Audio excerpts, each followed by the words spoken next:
આગામી સમયમાં ભગવાન જગન્નાથની રથયાત્રા છે તે આવી રહી છે ને રથયાત્રા પૂર્વે પોલીસ દ્વારા સમગ્ર ઘટનાઓ છે તેને લઈને ચેકિંગ છે તે હાથ ધરવામાં આવતું હોય છે। ત્યારે એ જ પ્રકારે અસામાજિક તત્વો છે તે પ્રકારે મોબાઈલમાંથી અથવા તો અન્ય સિમ કાર્ડમાંથી ખરીદી કરી અને કોઈ ધાક ધમકી ના આપે તેના સાવચેતીના ભાગરૂપે અમદાવાદ ક્રાઇમ બ્રાન્ચ દ્વારા જે રિલીફ રોડ ઉપર આવેલી મોબાઈલ માર્કેટ છે ત્યાં ચેકિંગ માટે છે તે રેડ કરવામાં આવી હતી અને એ રેડ બાદ અત્યારની આ સ્થિતિ છે તે તમે જોઈ શકો છો કે જે મોબાઈલ માર્કેટ છે તે અત્યારે તેમાં શોપો છે તે જોવા મળી રહ્યો છે। કારણ કે જે મોટાભાગના મોબાઈલના દુકાનવાળા છે તે પોતાની દુકાનો છે તે બંધ કરી અને નીકળી ચૂક્યા છે। કારણ કે અમદાવાદ ક્રાઇમ બ્રાન્ચ દ્વારા છે તે રેડ કરવામાં આવી હતી અને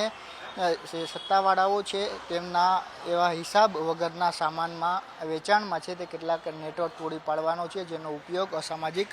તત્વો દ્વારા જાહેર વ્યવસ્થાને ખોરવવા અથવા તો જે ધાર્મિક શોભાયાત્રા દરમિયાન ગેરકાયદેસર પ્રવૃત્તિઓમાં સામેલ થવા માટે થઈ શકતો હોય એ તમામ બાબતોને લઈને અમદાવાદ ક્રાઇમ બ્રાન્ચ દ્વારા આ મોબાઈલ માર્કેટમાં છે તે રેડ કરવામાં આવી હતી અને રેડ બાદ કેટલાક મોબાઈલ છે તે પણ કબજે કરવામાં આવ્યા છે કે જેના બિલો છે તે નહોતા મળી આવ્યા અને અમદાવાદ ક્રાઇમ બ્રાન્ચની એ રેડ બાદ જેના દ્રશ્યો છે તમે જોઈ રહ્યા છો કે મોબાઈલ માર્કેટમાં મોટાભાગની જે દુકાનો છે તે બંધ જોવા મળી રહી છે। એટલે આ રેડ છે તે કરવામાં આવી છે અને ત્યારબાદ હવે ક્રાઇમ બ્રાન્ચની જે કાર્યવાહી છે તેમાં વધુ વિગતો છે તે આગામી સમયમાં સામે આવશે। પરંતુ જે પ્રકારે રેડ કરવામાં આવી ને ત્યારબાદ આ જે મોબાઈલ માર્કેટની મોટાભાગની દુકાનો છે અત્યારે બંધ જોવા મળી રહી છે। કેમેરા પર્સન રીતે સુથાર સાથે જયેશ ચૌહાણ, ન્યૂઝ કેપિટલ, અમદાવાદ।